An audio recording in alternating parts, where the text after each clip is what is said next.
오늘 말씀은 요한복음 8장 1절에서 20절까지 말씀이고요. 1절에서 11절까지 같이 읽읍시다. 시작. 예수는 감람산으로 가시니라. 아침에 다시 성전으로 들어오시니 백성이 다 나아오는지라. 앉으사 그들을 가르치시더니 서기관들과 바리새인들이 음행 중에 잡힌 여자를 끌고 와서 가운데 세우고 예수께 말하되 선생이여 이 여자가 간음하다가 현장에서 잡혔나이다. 모세는 율법에 이러한 여자를 돌로 치라 명하였거니와 선생은 어떻게 말하겠나이까. 그들이 이렇게 말함은 고발할 조건을 얻고자 하여 예수를 시험함이로라. 예수께서 몸을 굽히사 손가락으로 땅에 쓰시니 그들이 묻기를 맞이 아니하는지라. 이에 일어나 이르시되 너희 중에 죄 없는 자가 먼저 돌로 치라 하시고 다시 몸을 굽혀 손가락으로 땅에 쓰시니 그들이 이 말씀을 듣고 양심의 가책을 느껴 어른으로 시작하여 젊은이까지 하나씩 나가고 오직 예수와 그 가운데 섰는 여자만 남았더라. 예수께서 일어나서 여자 외에 아무도 없는 것을 보시고 이르시되 여자여 너를 고발하던 그들이 어디 있느냐. 너를 정죄한 자가 없느냐. 대답하되 주여 없나이다. 예수께서 이르시되 나도 너를 정죄하지 아니하노니 가서 다시는 죄를 범하지 말라 하시니라. 아멘. 오늘 말씀은 다 아는 말씀입니다.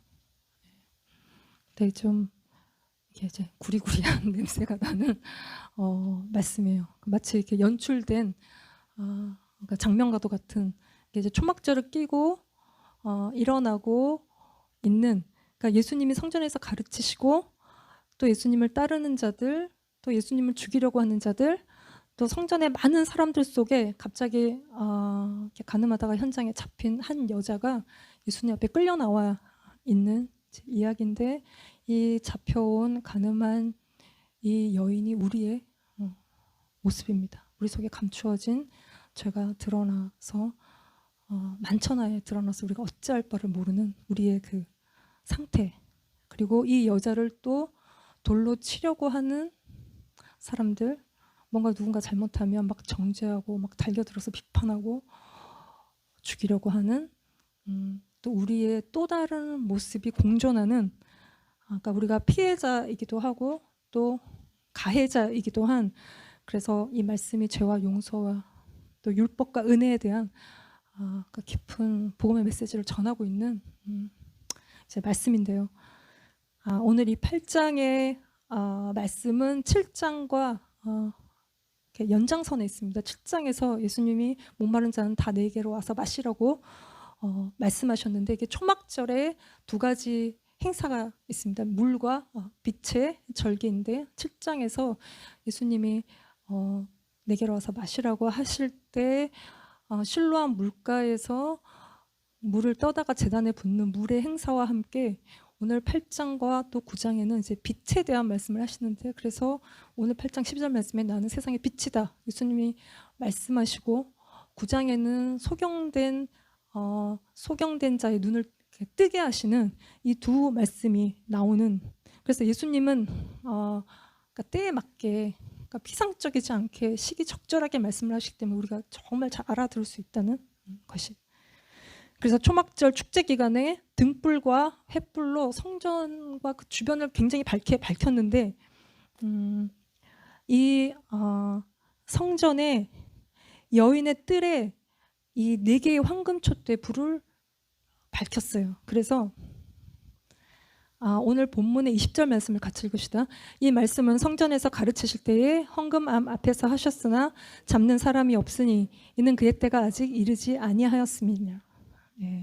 여기에 헌금함 앞에서, 지금 오늘 하시는 모든 이 일과 말씀이 헌금함 앞에서 하셨다는 거예요. 이 헌금함은 어디에 있었냐면, 이 그림에 보시면 여인의 뜰에 있었어요. 이 여인의 뜰은 이스라엘 백성이면 누구나 들어갈 수 있어요. 모든 남녀가 들어갈 수 있어요. 이방인이 아니면 다 들어갈 수 있는 이 이방인의 뜰, 여기에 헌금함이 13개가 있었는데, 여기에 이 성전에서 예수님이 가르치실 때 또 이 밖에는 사내들인 공예가 있는, 그래서 예수님이 여기서 가르치시고 간음한 여인이 여기에 붙들려 나와 있고 사내들인 공예도 여기에 있어서 바리새인들이 이 일로 예수님을 막 공격하는, 이게 지금 오늘 본문의 이제 그림인 것입니다. 그래서 여기에 여인의 뜰에 황금 촛대 이때에 불을 밝혀서 예루살렘 전체를 밝힐 만큼 이게 밝았다는 것이에요. 그래서 이 불 밝히는 초막절 행사에 이거는 왜 이런 불을 밝혔느냐 하면 이스라엘 백성들이 광야에서 하나님이 구름기둥, 불기둥으로 인도하신 것을 감사하고 또 시내산에서 천둥번개 우레로 하나님이 나타나셨고 빛 가운데 이 율법, 모세의 율법을 주셨기에 하나님의 율법을 주셨던 것들을 기념해서 불을 밝히고 종말을 계시하고 그래서 태양이 필요 없이 하나님의 빛으로 가득한 그날을 기다리는 것이 초막절의 빛의 절기이다는 것입니다. 그래서 초막절은 과거, 현재, 미래를 다 포함하는 과거의 이스라엘 백성들에게 하나님이 물을 주시고 또 구름기둥, 불기둥으로 인도하시고 또 지금 현재도 인도하시고 우리가 새하늘과 새 땅을 기다리는 생명수 강가에서 빛으로 가득한 그곳에서 우리가 살게 될 그날을 기다리는 그날을 바라보는 초막절인 것입니다. 그래서 오늘 이 본문의 1절에서 11절 간음한 여인이 잡힌 이 사건 이후에 예수님이 하시는 말씀이 오늘 본문의 말씀이신데 12절 말씀입니다. 같이 읽읍시다. 시작. 예수께서 또 말씀하여 이르시되 나는 세상의 빛이니 나를 따르는 자는 어둠에 다니지 아니하고 생명의 빛을 얻으리라. 이 말씀을 이 간만 여인 이후에 예수님이 하시는 말씀인데 나는 세상의 빛이라는 것입니다. 그래서 예수님이 6장에 나는 생명의 떡이다 말씀하시는 그 에고 에미 나는 누구다 라고 말씀하시는 이 두 번째 자기 자신을 증거하시는 말씀이신 거예요. 세상은 예수님이 세상의 빛이시다. 세상은 어둡다. 이 어두운 세상에 예수님은 환한 빛이시라는 것이. 그래서 초막절 날 여인의 뜰에 밝힌 그 촛대 불은 그러니까 예루살렘 전체를 밝힐 만큼 밝았는데 그 성막에 보시면 그 성소에 이 여기 보시는 메노라가 있어요. 그래서 이 성소에 킨 이 메노라의 불 때문에 정말 그 어두운 성소가 밝았고 제사장들이 이 불에 의지해서 들어가서 일을 하였다는 것입니다. 그래서 이 메노라는 그냥 만든 것이 아니라 보시는 것처럼 굉장히 정교한데 이걸 다 손으로 쳐서 만들었다는 것이고 여기에 순전한 기름을 부을 때 여기에 불이 타오르는 전체를 환하게 비추는 빛이신 예수 그리스도에 대한 상징이고 이 메노라에 대해서 계시록 4장 5절 말씀을 읽읍시다. 보좌로부터 번개와 음성과 우레소리가 나고 보좌 앞에 켠 등불 7이 있으니 이는 하나님의 7 영이라. 예. 보좌 앞에 켠 등불 7 이게 메노라인 것입니다. 7 하나님의 7 영이라는 것입니다. 이 7 영은 메시아에 대한 기름 부음 받은 자에 대한 이 예언이죠. 예수님 위에 임한 여호와의 7 영 그러니까 지혜, 총명, 모략, 재능, 지식, 여호와를 경외하는 영, 이 성령의 기름 부으심, 이 예수 그리스도의 영, 이 성령님이 우리 속에 계시기 때문에 이 우리 속에 등불이라는 것입니다. 우리 속에 등불 되시는. 그래서 사람의 영혼이 여호와의 등불이어서 사람의 깊은 속을 살핀다는 것이에요. 그래서 우리의 영이 성령님이 거하시는 곳이고, 그래서 우리의 영이 하나님의 등불이다. 그래서 어두운 데를 밝히고 보지 못하는 곳을 보게 하고 그 빛이 우리를 인도한다는 것입니다. 그래서 성령께서 우리에게 깨닫게 하시는 그 말씀이 내 발의 등이고 내 길의 빛이다. 그래서 우리가 기도할 때 하나님의 음성을 듣습니다. 우리가 귀로만 듣는 것이 아니라 마음으로 깨달아지는 것, 빛처럼 빛이 들어오는 것처럼 깨달아지는 것, 이것이 우리 안에 있는 하나님의 영이 있는 그 등불이라는 것이. 그래서 에베소서 1장 17, 18절을 보시면 같이 읽읍시다. 우리 주 예수 그리스도의 하나님 영광의 아버지께서 지혜와 계시의 영을 너희에게 주사 하나님을 알게 하시고 너희 마음의 눈을 밝히사 그의 부르심의 소망이 무엇이며 성도 안에서 그 기업의 영광의 풍성함이 무엇이며, 우리의 마음의 눈을 밝히셔서 우리에게 지혜와 계시의 영을 주시고 그래서 부르심의 소망이 무엇인지를 알게 하시는, 그래서 예수 그리스도의 영 성령의 빛이 우리 안에 있다는 것이고, 이거는 또한 생명의 빛이신 거예요. 이 빛은 생명의 빛이신 거예요. 우주 만물을 창조하신 예수 그리스도께서 우리에게 생명을 주시는 빛 대신 예수님이시다는 것입니다.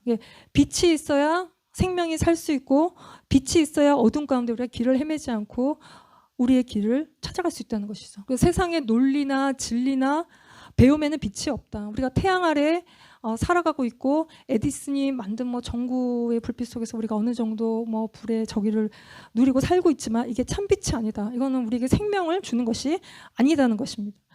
그래서 우리가 바람이 차다고 블랙아웃이 되고 이러면 우리는 다시 빛을 얻을 수가 없는, 그래서 출애굽할 때 흑암의 재앙은 그냥 좀 어두운 것이 아니라 거기에는 생명이 살아갈 수가 없는 거예요. 빛이 없으면 생명이 살아갈 수가 없는, 그래서 예수님이 세상에 비치고 이 깜깜한 세상에 세상에는 생명이 없습니다. 어둡습니다. 영적인 생명이 없어요. 그 세상 가운데 예수님이 세상에 비치시고 생명의 빛이시라는 것입니다. 그래서 예수님을 따르는 자는 오늘 본문에서처럼 어둠에 다니지 아니하고 생명의 빛을 얻는다는 것입니다. 그래서 예수님이 우리를 거듭나게 하시는, 또 생명을 주시는, 그리고 이 빛 대신 예수 그리스도를 따를 때 우리가 생명의 빛을 따라 계속 걸어간다는 것입니다. 넘어지지 않고. 그래서 이스라엘이 광야에서 구름 기둥, 불 기둥으로 인도하심 받은 것처럼 우리에게 생명 주시는 빛 대신 예수 그리스도가 우리의 인생길 내내 우리를 인도하신다는 것이에요. 그래서 내가 어디로 가야 될지 모를 때, 내가 이거를 선택해야 될지 저걸 선택해야 될지 모를 때 주님이 인도하시고 가르쳐 주시고 보여주시고 우리가 그걸 따라가는 것이고, 그래서 우리가 복잡할수록 내 안에 계신 성령님께 집중하고 잠잠할 때 우리가 주님의 음성을 듣고 그 인도하심을 따라갈 수 있다는 것입니다. 그래서 예수님이 우리의 참빛이시다 것이에요. 그래서 같이 읽읍시다. 요한복음 1장 4절에도 그 안에 생명이 있었으니 이 생명은 사람들의 빛이라 참빛 곧 세상에 와서 각 사람에게 비추는 빛이 있었나니. 예, 그 안에 생명이 있고 예수 그리스도가 생명의 빛, 우리에게 생명을 주시는 빛이다는 것입니다. 그래서 우리의 어두운 영혼에 빛이 비출 때 생명의 역사가 일어나고 어둠이 물러가고 빛의 역사가 일어나는, 빛은 하나님의 속성이에요. 하나님은 빛이십니다. 하나님은 사랑이신 것처럼 하나님은 빛이신 거예요. 하나님의 존재이신 것입니다. 그래서 오실 메시아에 대한 이사야의 예언을 보시면 이사야 42장 6절 말씀을 봅시다. 나 여호와가 의로 너를 불렀은즉 내가 내 손을 잡아 너를 보호하며 너를 세워 백성의 언약과 이방의 빛이 되게 하리니. 예수님은 이방의 빛이신 거예요. 구원의 빛이신 것입니다. 그래서 예수 믿는 자를 잡아 죽이러 가던 다메섹 도상에서의 사도 바울이 그 빛을 경험하는 것이고 구원의 그 빛을 경험하는 것이고, 이 빛은 한 인생을 완전히 뒤집어 놓는 빛이다. 이방을 비추는 빛이고 생명의 빛이고 영광의 빛이고, 이 빛은 오직 여호와가 우리의 영원한 빛이고 우리의 영광이 되시는 것이다는 것입니다. 그러니까 천국은 이 빛으로 가득하다는 것이에요. 빛은 영광이고 왜 천국이 빛으로 가득한가? 하나님의 영광이 가득하기 때문에 천국은 빛으로 가득한 것입니다. 그러니까 천국은 온통 하나님의 영광으로 가득하다는 것이. 그래서 다시는 해가 지고 달이 물러가지 않고 여호와가 우리의 영원한 빛이 되고 그날에는 우리의 슬픔이 끝날 것입니다. 그러니까 영원한 빛 가운데로 다시 밤이 없고 등불이 햇빛이 쓸데없는 하나님이 온전히 비추시는 영원한 그 나라로 들어갈 것이다. 그래서 우리가 생명수의 강가에서 그 빛 가운데 살아가게 될 거라는 것입니다. 우리가 이 나라를 소망하는 것이죠. 이 나라를 소망해요. 그래서 우리가 힘들고 어려운 거 참고 견디는 이유는 우리가 이 나라를 바라보기 때문인 것입니다. 저희 아버지가 돌아가셨는데 살아생전에 지나가는 말로 분명히 천국이 있을 거야 이런 말을 한번 하고 쓱 스치듯 지나가셨는데, 지나가다가 하셔갖고 못 알아들으면 못 알아듣으니까 그냥 저만 알아들었어요. 이런 말을 왜 하시지? 근데 사실 우리가 본 적은 없잖아요. 천국을 뭐 갔다 오신 분들도 있지만 하여튼 갔다 오시지 않았기 때문에 본 적은 없어요. 있다고 또 하나님 계신 것을 믿는 것처럼 천국도 있다고 믿는 믿음의 영역인데 지나가시면서 본 적이 없어서 그러셨는지 한번 쓱 지나가면서 그 말씀을 하시다가 돌아가시기 한 달 전에 그 중환자실에서 돌아가셨는데 그때 이게 막 정신이 왔다 갔다 그러시는 그 돌아가시 바로 직전에 이렇게 끼고 있고 말을 못 하시니까 뭐라고 쓰셨는데 자신이 지옥을 봤다는 거예요. 막 손사래를 치시면서 막 지옥을 봤다고 이렇게 쓰시더니 천국도 봤다고 이제 그러고 이제 가셨어요. 그러니까 천국은 실제다, 리얼이다. 지옥도 리얼이다는 것이죠. 우리가 보지 못했지만 존재하고 우리가 그날을 기다린다. 그러니까 우리도 이 땅에 살면서도 천국과 지옥을 수시로 경험합니다. 기도할 때 천국을 경험해요. 주님 앞에서 천국을 경험해요. 그러나 또 눈 뜨면 또 지옥 같죠. 그러니까 천국과 지옥을 오락가락하는 우리들의 삶. 그러니까 이 땅에는 눈물이 많다. 근데 천국에는 눈물이 없다. 이 땅에 왜 눈물이 많은가? 왜 이렇게 눈물샘이 마르도록 우리가 울 일이 많은가? 죄가 있고 고통이 있지만 천국에는 죄도 없고 고통도 없기 때문에 눈물이 없고 이 땅에서 흘린 눈물을 주님이 다 닦아주시는 우리가 그날을 기다리는, 그래서 생명수의 강가에서 빛으로 가득한 그 나라에서 살 것을 기대하기 때문에 우리가 또 이 땅에서의 삶의 어려움들을 우리가 견디고 살아가게 된다는 것입니다. 그래서 이방의 빛으로 오신 그 각 사람에게 비추이는 이 빛이 각 사람에게 비추일 때 인간은 자신 속에 있는 어둠을 깨닫고 죄를 깨닫게 돼요.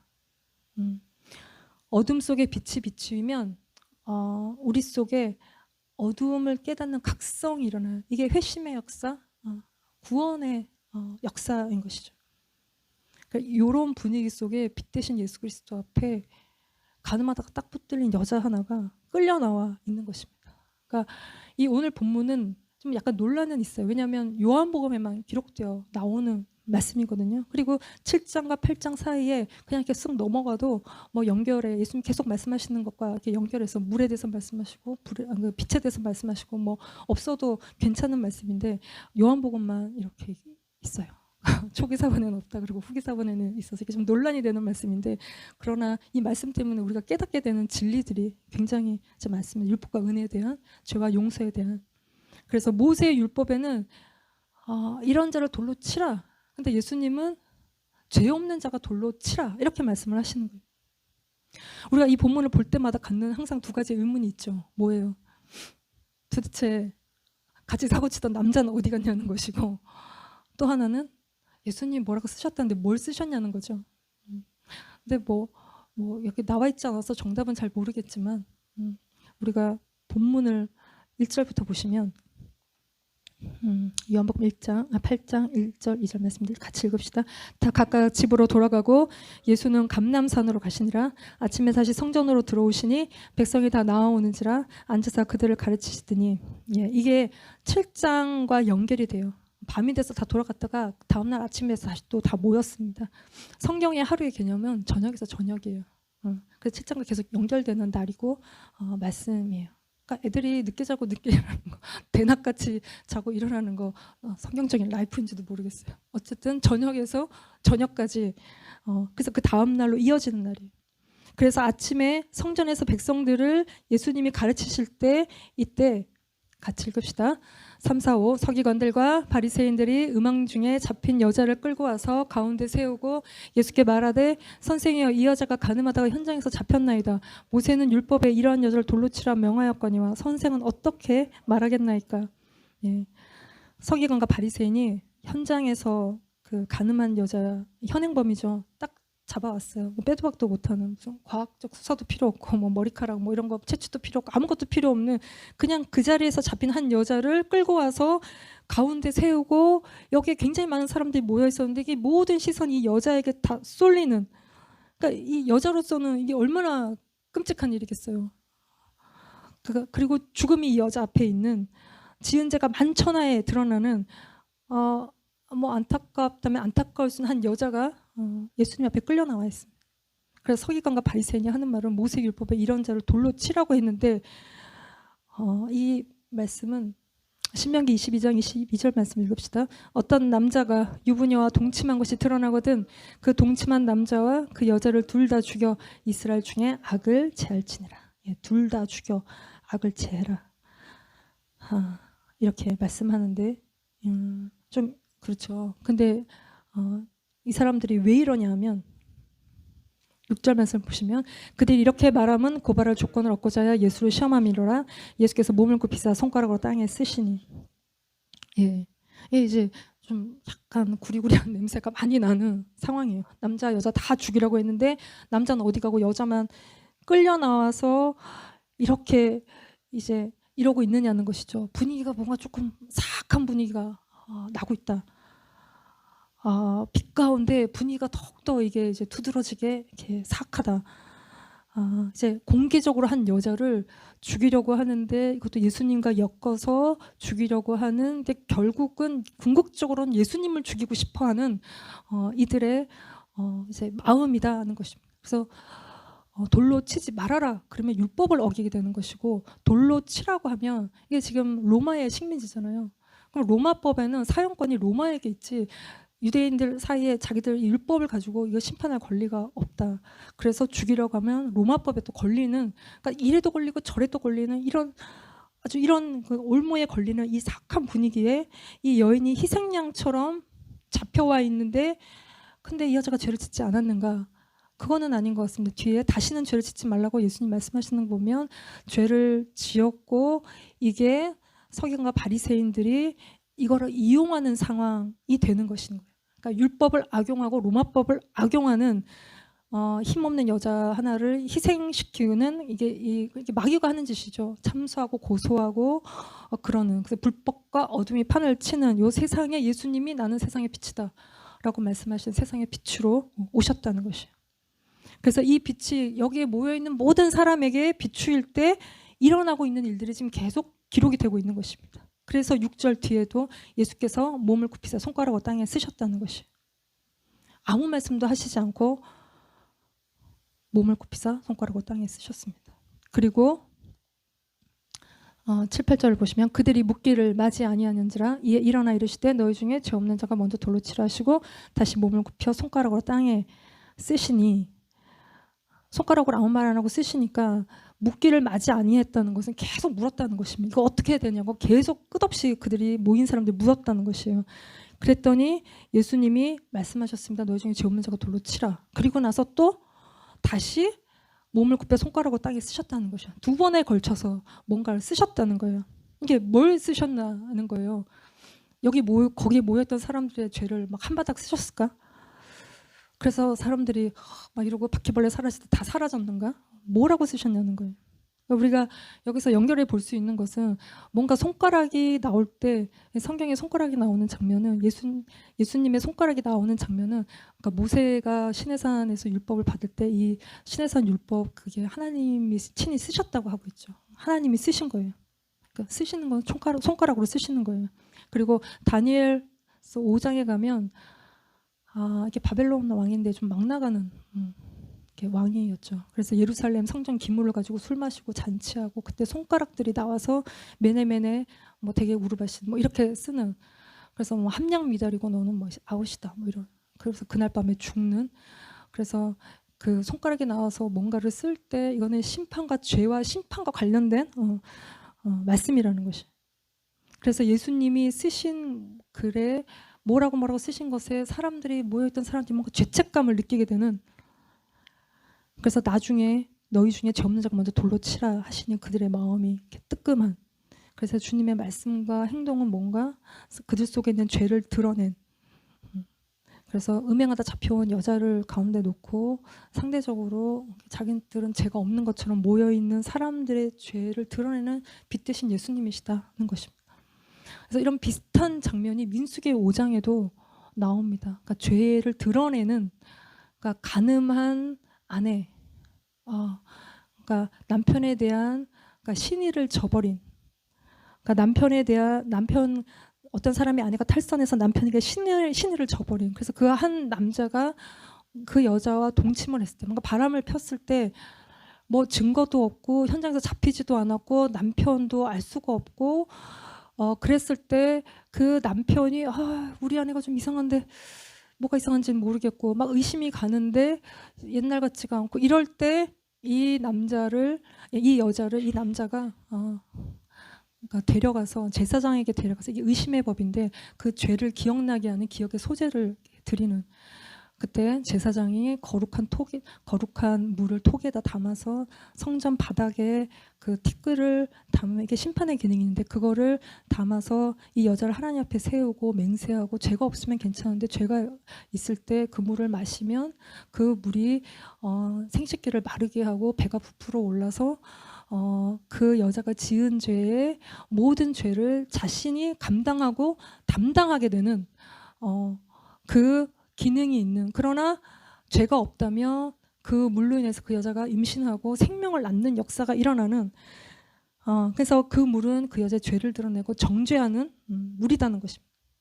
그래서 바닥에 예수님이 쓰신 것 그리고 말씀하신 것 그거는 우리 속에 드러나지 않는 은밀한 죄를 드러나게 하는 말씀입니다. 죄 없는 자가 돌로 치라는 것은 다 죄가 있다는 것입니다. 죄 없는 사람이 없다는 것입니다. 그래서 8장 9절 10절 말씀도 같이 읽읍시다. 시작. 그들이 이 말씀을 듣고 양심의 가책을 느껴 어른으로 시작하여 젊은이까지 하나씩 나가고 오직 예수와 그 가운데 섰는 여자만 남았더라. 예수께서 일어나서 여자 외에 아무도 없는 것을 보시고 이르시되 여자여 너를 고발하던 그들이 어디 있느냐 너를 정죄한 자가 없느냐. 예, 모여 있었던 그 무리들 아직 자기 죄가 다 드러나지 않은 그들이 예수님의 말씀에 양심의 가책을 느꼈다는 것이에요. 그리고 또 예수님은 여자에게도 말씀하세요. 너를 고발하던 자, 너를 정죄하던 자가 어디 있냐고 말씀하셔요. 우리가 요 사이를 갔다 합니다. 우리가 양심의 가책도 느꼈다가 또 막 죄책감을 느꼈다가 그러니까 죄책감은 from 마귀로부터 오는 것입니다. 그래서 우리를 고발하고 우리를 정죄해요. 그러니까 죄의 각성은 성령님으로부터 오는 것이에요. 그래서 우리를 회개하게 하는 양심의 가책을 느끼고 회개하는 그러니까 우리가 요 사이를 왔다 갔다 하면서 회개와 눌림 사이에서 우리가 살아가고 있다. 그래서 죄 짓고 회개하지 않으면 그것이 우리의 마음과 생각을 누른다. 우리가 죄를 타고 귀신의 역사가 있다. 그래서 사람들은 다 이 길티 속에 정죄감 속에 다 살아간다. 부모가 이혼해도 애들은 내가 말을 안 들어서 엄마 아빠가 싸우다가 이혼했나 뭐 이런 생각을 하는 뭐가 잘못되면 다 내 탓인가 이런 생각을 인간은 한다는 것이. 그래서 회개하지 않은 우리들의 모든 죄들이 우리에게 눌림으로 역사하는. 그래서 우리에게 왜 길티가 있냐면 죄 없는 자가 돌로 치라 예수님 말씀하시는데 우리가 죄가 있기 때문에 우리에게 길티가 있다는 것이에요. 그러니까 우리는 솔직히 눈만 뜨면 죄 짓고 미워하고 싫어하고 욕하고 비난하고 거짓말하고 화내고 우리가 성령님의 지배보다는 우리의 자아, 우리의 죄의 지배를 충만하게 받고 살아간다. 그래서 따라오는 것이 길티이고 마귀는 이런 우리를 365일 24시간 내내 정죄한다는 것이에요. 그래서 회개하지 않은 죄와 이 죄책감은 많은 문제를 불러일으키는. 그래서 우리 속에 죄책감이 있을 때 우리의 양심이 눌리는데 우리는 그때 살아남기 위해서 반대의 행동을 하는 양심의 소리를 무시하고 더 이상 듣지 않고 자기를 합리화하고 그럴 수밖에 없었다고 얘기하고 저 사람 탓이라고 얘기하고 상황 탓이라고 이야기하고 그리고 다른 사람의 죄를 겁나게 지적하고 자기의 죄는 감추고 나는 문제없고 너가 문제가 있다고 우리가 얘기하고 다른 사람을 정죄하는 우리 안에서 처리되지 않은 이 죄책감은 분노, 반항심, 이 두려움은 다른 사람을 만날 때마다 우리가 공격하는 우리의 어떤 공격하는 그래서 계속 자기의 의를 키워가게 되는 우리가 보잖아요. 주변에서 어떤 사람들을 만나면 계속 욕하는 사람들이 있고 비난하고 거기에는 사랑이 1도 느껴지지 않는 정의라고 이야기하지만 사랑이 느껴지지 않는 다른 사람의 어떤 것들을 계속 지적하는 그러니까 자기 속의 것들을 감추고 자기가 받을 비난을 다른 사람에게 쏟는 이게 이제 상처 주고 지적하는 그러니까 사랑으로 하는 충고는 그 사람을 회개에 이르게 하고 그 사람을 세우지만 우리가 그냥 내 안에서 올라오는 것들로 그런 것들을 할 때 많은 문제가 있는 그러니까 비판받지 않으려면 비판하지 말라고 하셨는데 우리는 비판받지 않기 위해서 먼저 선제 공격을 하는 이게 이제 우리의 정말 정리되지 않은 우리 마음속에 있는 것들이다 하는 것이죠. 그래서 우리가 상처가 많으면 그러니까 상처는 이해가 많이 필요하지만 우리 안에 상처가 있을 때 비난하게 되고 자꾸 누군가를 공격하게 되고 이건 좀 또 다른 문제라는 생각이 들고 우리가 상처받을 때 분명히 귀신의 역사가 있고 우리 안에 미움과 분노가 타고 들어와서 계속 사람들을 공격하고 욕하게 되는 거라는 것입니다. 그래서 이게 우리 안에 이것들의 그러니까 해결이 필요하다는 것입니다. 그래서 우리가 저 사람이 하는 말이 정말 나를 사랑해서 하는 말이 아닐 때는 우리가 좀 그냥 그 말을 이렇게 깊이 묵상할 필요가 없는 것 같습니다. 그런 말들을 깊이 묵상했던 우리의 영혼이 피폐해진다는 것이에요. 저 사람이 나를 싫어해서 하는 말일 때 우리가 깊이 묵상할 필요가 이제 없다. 그래서 우리 안에 죄책감을 해결하지 않고 강화된 자기의 심판의 대상이 되는 그래서 예레미야 2장 35절 말씀입니다. 그러나 너는 말하기를 나는 무죄하니 그의 진노가 참으로 내게서 떠났다 하거니와 보라 내 말이 나는 죄를 범하지 아니하였다 하였으므로 내가 너를 심판하리라 라는 것입니다. 예. 우리가 죄가 없다 그러면 심판받는다는 것입니다. 그래서 죄를 많이 지은 사람보다 죄가 없다고 하는 사람의 죄가 더 크고 하나님의 은혜가 들어설 자리가 없다 하는 것입니다. 그래서 예수님은 드러난 죄책감은 걷어가시지만 드러나지 않고 감춰져 있는 죄인들의 죄는 예수님은 다 드러내세요. 그래서 8장 11절 말씀을 읽읍시다. 대답하되 주여 없나이다. 예수께서 이르시되 너를 정죄하지 아니하노니 가서 다시는 죄를 범하지 말라 하시니라. 예수님이 이렇게 많은 이 여인을 고소하고 정죄하던 자들을 다 쫓아버려 주십니다. 정죄하던 자들이 다 떠났어요. 율법에는 한 사람을 정죄하기 위해서 2-3명의 증인이 필요한데 그냥 아무도 남지 않았죠. 예수님과 이 여인밖에 지금 없다. 예수님이 말씀하시기를 나도 너를 정죄하지 않는다 말씀하시는 거예요. 이 여인은 율법에 의해서 끌려 나왔습니다. 죽여라. 돌로 쳐서 죽여라. 이게 율법이잖아요. 율법 때문에 예수님 앞에 심판받기 위해서 끌려 나왔습니다. 예수님이 이 여인의 죄를 용서하시고 은혜로 이 모든 것들을 덮으시는 거예요. 눈에는 눈, 이에는 이. 이것 때문에 끌려 나와 있지만 예수님이 이 여인의 죄를 다 덮으시는 것입니다. 그래서 나도 너를 정죄하지 않겠다. 죄사함을 얻었다. 죄를 용서한다. 율법에 의해서 죄가 드러나는, 그래서 여인이 돌에 맞아 죽을 운명이고 모여있는 사람들이 다 이 여인에게 돌을 던져서 돌에 맞아 죽을, 수치와 고통에서 죽을 운명의 여인은 예수님이 이 여인의 죄를 용서하시는 것은 예수님이 이 여인의 죄를 다 감당하실 것이기 때문이라는 것입니다. 율법의 요구는 죄의 삭선 사망인 것입니다.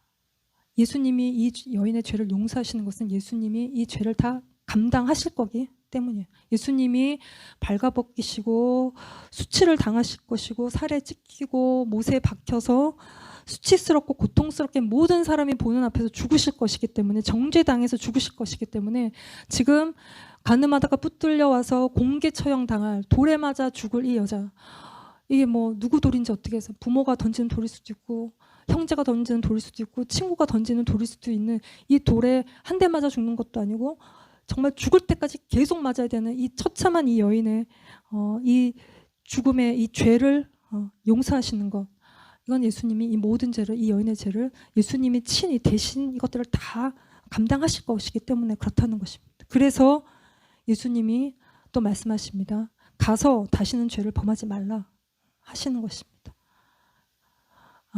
우리가 가능한가? 다시는 죄를 범하지 않는 게 가능한가? 가능하죠. 가능하기 때문에 주님 말씀하시는 것입니다. 이것 또한 은혜로 가능한 것입니다. 성령님이 우리로 하여금 죄짓지 않게 하실 것이라는, 그걸 의지하는 것입니다.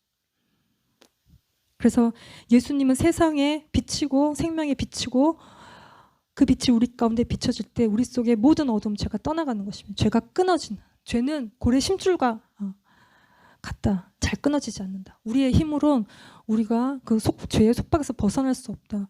죄의 증상을 가장 단적으로 보여주는 것이 중독인 것이죠. 이거는 우리가 계속 마시고 먹고 하고 안 하려고 해도 안 할 수 없는 것이, 내 의지로 되지 않는 것이 중독의 상태. 이게 우리가 죄 가운데 있는 가득한 우리의 세상의 것에 중독된 중독의 상태다. 이거는 먹다 죽는 것이고 하다 죽는 것이고 뭐 그 손 발 잘라 뭐 입으로 한다 그러는, 이게 죽어야 끝이 나는 이 싸움인 것이. 이게 죄의 증상이.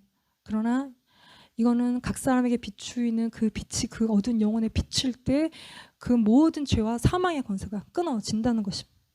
그것을 의지하는 것이.